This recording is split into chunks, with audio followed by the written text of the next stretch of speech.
DS judicial academy Prayagraj अपने सभी छात्रों का स्वागत करती है और आज एक हम ऐसे सामाजिक बुराई के बारे में आपको बताने जा रहे हैं जिसका नाम है dowry prohibition act. Bihar APP exam के लिए एक महत्वपूर्ण विषय है, जिस विषय को अगर हम कायदे से अध्ययन कर लें तो हमें एक अच्छा स्कोरिंग मार्क देगा। देखिए, यह क्वेश्चन है, define the term dowry as provided under DP act 1961। This is your favourite question for the Bihar APP examination, जिसमें हम किन किन बातों का अध्ययन करेंगे। रेलेवेंट सेक्शन 2 डीपी एक्ट यानी डॉवरी प्रोहिबिशन एक्ट, जिसमें डॉवरी की डिफिनेशन दी गई है। सेक्शन 30 आईपीसी अध्ययन करेंगे, जिसमें वैल्यूएबल सिक्योरिटी मूल्यवान प्रतिभूति की परिभाषा दी गई जो दहेज में शामिल है। फिर हम सेक्शन 4 अध्ययन करेंगे DP act dowry prohibition act, जिसमें दहेज मांगना एक पनिशेबल ऑफेंस दंडनीय अपराध है। और फिर सेक्शन 4(1) अध्ययन करेंगे। आपको हम बताएंगे डीपी एक्ट, जिसमें विज्ञापन पर रोक लगाया गया है कि आप दहेज के लिए अपने बच्चे का विज्ञापन करें, उसका प्रचार करें कि आप दहेज दीजिए। ये दो दहेज के लिए विज्ञापनों पर रोक लगाया गया है। ऐसे ऑफेंस को डॉवरी के nature of the offence non वेलेबल है और नॉन कंपाउंडेबल है। आइए इसका अध्ययन करते हैं। सबसे पहले हम डॉवरी का डिफिनेशन हम आपको बताते हैं। डॉवरी की डिफिनेशन क्या है। दहेज परिच्छेद अधिनियम सेक्शन 2 में डॉवरी की डिफिनेशन बताई गई है, जिसमें कहा गया है कि कोई ऐसी संपत्ति या मूल्यवान प्रतिभूति, इस अधिनियम में डॉवरी प्रोहिबिशन अधिनियम में कोई ऐसी संपत्ति या मूल्यवान प्रतिभूति अभिप्रेत है जो विवाह के समय, विवाह से पहले या उसके पश्चात किसी भी समय विवाह के एक पक्षकार द्वारा दूसरे पक्षकार को या विवाह के किसी भी पक्षकार के माता पिता द्वारा किसी अन्य व्यक्ति के विवाह के किसी पक्षकार को या किसी अन्य व्यक्ति को विवाह के संबंध में प्रत्यक्ष या विवक्षित रूप से या अप्रत्यक्ष रूप से दी जाती है या देने के लिए करार किया जाता है, तो फिर यह डॉवरी में आता है। लेकिन ध्यान रहे, मुस्लिम हस्बैंड अपने निकाह के समय जो मेहर का एग्रीमेंट करता है वो डॉवरी में नहीं आता है। धारा 2 में इंडियन पेनल कोड सेक्शन 30 में वैल्यूएबल सिक्योरिटी जो डिफाइन है वो काफ़ी महत्वपूर्ण है, क्योंकि डॉवरी की परिभाषा में वैल्यूएबल सिक्योरिटी आती है। मूल्यवान प्रतिभूति शब्द दस्तावेज का द्योतक है जो किसी ऐसी दस्तावेज या ऐसी होनी तात्पर्य है जिसके द्वारा कोई अधिकार सृजित किया जाता है या निर्बंधित किया जाता है या कोई अधिकार छोड़ा जाता है। अर्थात एक ऐसा दस्तावेज तैयार किया जाता है जिससे किसी को कोई अधिकार दिया जाता है या कोई अधिकार लिया जाता है या कोई अधिकार छोड़ा जाता है। तो शॉर्ट में इसी अधिकार के संबंध में किसी को देना, छोड़ना, लेना, उसी को हम वैल्यूएबल सिक्योरिटी कहते हैं। सेक्शन 2 में ये परिभाषा आपको दी गई है। दहेज की ऐसी परिभाषा के माध्यम से स्त्रियों को एक सुरक्षा प्रदान की गई। 1961 में एक सुरक्षा प्रदान की गई और उसी के लिए इनको बनाया गया। लेकिन मुस्लिम विवाह के प्रतिफल के स्वरूप जो मेहर दी जाती है उसको इसमें शामिल नहीं किया गया। दहेज की अगर परिभाषा हमने जो देखा है, उस परिभाषा से इसकी कुछ विशेषताएं स्पष्ट होती हैं। उन विशेषताओं को भी आपको जानना जरूरी है। ये जो दहेज आपने देखा है, इस दहेज की कुछ विशेषताएं, परिभाषा की कुछ विशेषताएं हैं। इसमें संपत्ति या मूल्यवान प्रतिभूति दोनों को शामिल किया गया है। दहेज की इस परिभाषा में संपत्ति और मूल्यवान प्रतिभूति दोनों को शामिल किया गया है। मूल्यवान प्रतिभूति क्या है, section 30 Indian penal code act में विस्तृत बताया गया है कि मूल्यवान प्रतिभूति क्या है। दूसरी विशेषता इस परिभाषा की है, दहेज में वे सारी संपत्तियां शामिल हैं जो विवाह के समय, विवाह के पूर्व, उसके पश्चात दी जाने वाली संपत्तियां इसमें आती हैं। विवाह के समय, उसके पहले, उसके बाद भी जो संपत्तियां दी जाती हैं वे आती हैं। इतना ही नहीं, जिसके लिए कोई एग्रीमेंट किया जाता है वे भी संपत्तियां आती हैं। इस प्रकार ये परिभाषा दहेज की काफ़ी विस्तृत है। तीसरी इस परिभाषा की विशेषता है, दहेज चाहे वर पक्ष द्वारा कन्या को दिया जाए या कन्या पक्ष द्वारा वर को दिया जाए, दोनों इस परिभाषा में शामिल हैं। चाहे वर पक्ष कन्या को दे, चाहे कन्या पक्ष वर को दे, दोनों इस परिभाषा में शामिल किया गया है। और इसकी चौथी विशेषता है कि दहेज में प्रत्यक्षतः या अप्रत्यक्षतः दी जाने वाली संपत्तियां शामिल हैं। चाहे वो डायरेक्टली दी जाएं, चाहे इनडायरेक्टली दी जाएं, दोनों संपत्तियां इसमें शामिल हैं। या वे संपत्तियां जिनको देने का करार किया गया है वे भी इसमें शामिल हैं। ये चार विशेषताएं इस परिभाषा की हैं। अब आइए सेक्शन 2 के बाद सेक्शन 3 का अध्ययन करते हैं। सेक्शन 3, दहेज देने या दहेज लेने के लिए दंड। सेक्शन 3 इसमें छूट गया है। सेक्शन 3 आप देखिए, दहेज देने या लेने के लिए दंड।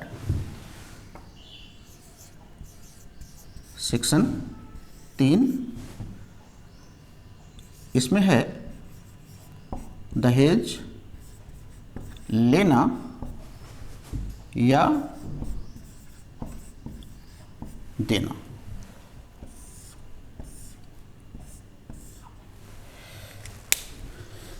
सेक्शन 3 डॉवरी प्रोहिबिशन एक्ट में है कि दहेज लेना और देना दोनों दंडनीय है।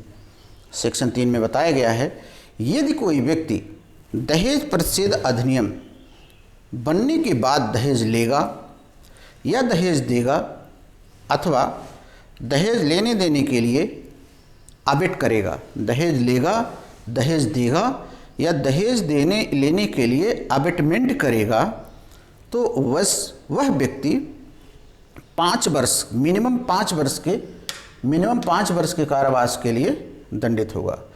कोई भी व्यक्ति जो दहेज देगा या दहेज लेगा वह, और जो व्यक्ति दहेज के लिए आवेट करेगा वह मिनिमम 5 ईयर के कारावास से दंडित किया जाएगा और 15,000 रुपये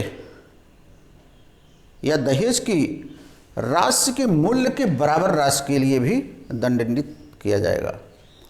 तो जो व्यक्ति दहेज मांगेगा, दहेज देगा, दहेज देने के लिए किसी को भड़काएगा, तो वह व्यक्ति कम से कम 5 साल की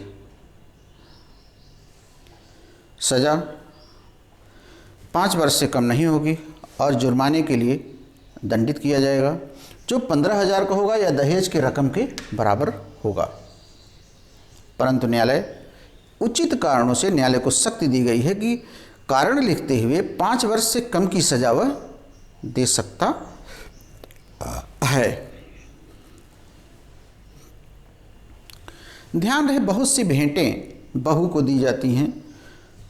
उन भेंटों को जो बहू को दिया जाता है या जब भेंटें वर को दी जाती हैं, जिनको हम लोग गिफ्ट कहते हैं, लड़का बैठता है तो लड़कियां तमाम उसको गिफ्ट देती हैं ससुराल में, उन भेंटों को दहेज में शामिल नहीं किया गया है। सेक्शन 3 में उनको शामिल नहीं किया गया है। आइए सेक्शन 4 देखते हैं। सेक्शन 4 इसमें है दहेज मांगना दंडनीय है। दहेज को मांगना, लेना और देने के बाद ये मांगने में आता है। तो यदि कोई व्यक्ति, चाहे वह वधू हो चाहे वह वर हो, यदि कोई व्यक्ति यथास्थित वधू या वर के माता पिता या अन्य नातेदार या संरक्षक अगर दहेज की मांग करते हैं तो 6 माह कम से कम सजा पाएंगे। सेक्शन 4 में है डॉवरी प्रोहिबिशन एक्ट में, चाहे वर के पिता हों, चाहे वधू के पिता हों या उनके नातेदार रिश्तेदार हों, अगर वो दहेज मांगते हैं तो कम से कम 6 वर्ष की सज़ा उनको होगी। 6 माह से कम की सज़ा, कम से कम 6 माह की सज़ा होगी और जिसे 2 वर्ष तक बढ़ाया जा सकता है। मिनिमम 6 मंथ का है, दहेज मांगना मिनिमम 6 मंथ का है और जिसे बढ़ा करके 2 वर्ष किया जा सकता है। साथ ही साथ उनको 2000 रुपये जुर्माना देना होगा। अर्थात दहेज मांगना, इसमें सेक्शन 4 में उन्हें 10,000 रुपये, यहाँ पर 10,000 रुपये, 10,000 जुर्माना,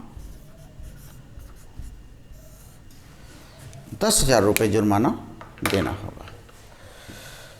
तो दहेज मांगने के लिए सेक्शन 4 में 2 वर्ष, मिनिमम 6 माह का कारावास जो 2 वर्ष तक बढ़ाया जा सकता है और 10,000 का जुर्माना देना होगा। परंतु न्यायालय उचित कारणों से यह कारावास 6 माह से जो कम की अवधि है घटा सकता है। विशेष कारणों से निष्कर्ष में लिखित करते हुए 6 माह से कम की अवधि के कारावास से दे सकता है। और आपकी जो आखिरी धारा इसमें हम पढ़ने जा रहे हैं वह है सेक्शन 4A।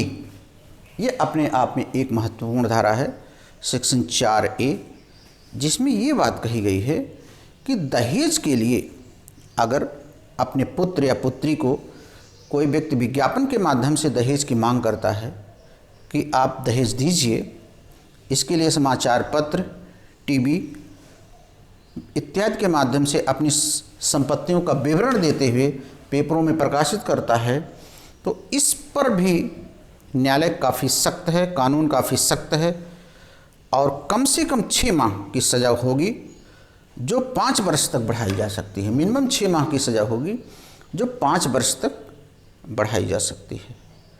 यह जुर्माना 15,000 रुपये तक का हो सकेगा। अगर कोई व्यक्ति दहेज के लिए अपने बच्चे का न्यूज़पेपर में विज्ञापन करता है, अपनी संपत्तियों का विवरण देता है, जिसके आधार पर दहेज की मांग करता है, तो वह कम से कम दंड जो 6 माह से कम नहीं होगा और जिसे 5 वर्ष तक बढ़ाया जा सकता है, साथ ही साथ 15,000 जुर्माने से दंडित किया जाएगा। लेकिन न्यायालय समुचित कारणों से इस अवधि को वह घटा सकता है, जो न्यूनतम 6 माह की है वह अवधि वह उचित कारण लिखते हुए घटा सकता है। तो आपने डिफिनेशन पढ़ी, वैल्यूएबल श्योरिटी पढ़ी, दहेज लेना एक दंडनीय अपराध है यह आपने पढ़ा, और दहेज मांगना एक दंडनीय अपराध है यह आपने पढ़ा, विज्ञापन पर रोक आपने पढ़ा। धारा 3 और धारा 4 दहेज लेने या दहेज मांगने के लिए प्रोसिक्यूशन जब किया जाता है तो यहाँ साबित करने का भार उसी व्यक्ति पर है जिसने उन धाराओं के अधीन कोई अपराध जो आया है, बर्डन ऑफ प्रूफ उन्हीं का है, उन्हीं पर होगा। अपराध की प्रकृति पर आइए। अपराध की प्रकृति, डॉबरी एक्ट के सारे अपराधों को नॉन बेलेबल, अजमानती, असमनी, नॉन कंपाउंडेबल माना गया है। अर्थात इसमें बेल न्यायालय के विवेक पर है और असमनी का मतलब है कि उनमें आपस में कोई समझौता नहीं किया जा सकता है। एक समीक्षा आप जरा सा इस एक्ट की ये करिए कि दहेज प्रोविशन एक्ट की समीक्षा करना है कि 2020 और 1961 के बीच 59 ईयर गुजर गए हैं, फिर भी यह एक्ट बनने के बाद भी दहेज की बुराई क्यों नहीं समाप्त हो पा रही है। तो यह सामाजिक बुराई, जैसा कि मेरा मानना है, केवल कानून बना करके समाप्त नहीं की जा सकती है। इस प्रकार की सामाजिक बुराई को ख़त्म करने के लिए केवल कानून ही नहीं प्राप्त है, बल्कि दहेज देने वालों को भी, दहेज लेने वालों को भी, दोनों को सोचना पड़ेगा। दहेज मांगने वाले अपनी एक स्टेटस समझते हैं, दहेज देने वाले भी अपने एक स्टेटस समझते हैं कि इसलिए भी दहेज की यह बुराई समाप्त होने वाली जल्दी नहीं है। साथ ही साथ केवल कानून बनाने से काम नहीं बनेगा, बल्कि इसमें धैर्य, सहनशीलता, एक दूसरे के प्रति सम्मान, एक दूसरे की भावनाओं का आदर करना और हमारे पूर्वजों ने जो शब्द कहा है उस पर ध्यान देना होगा।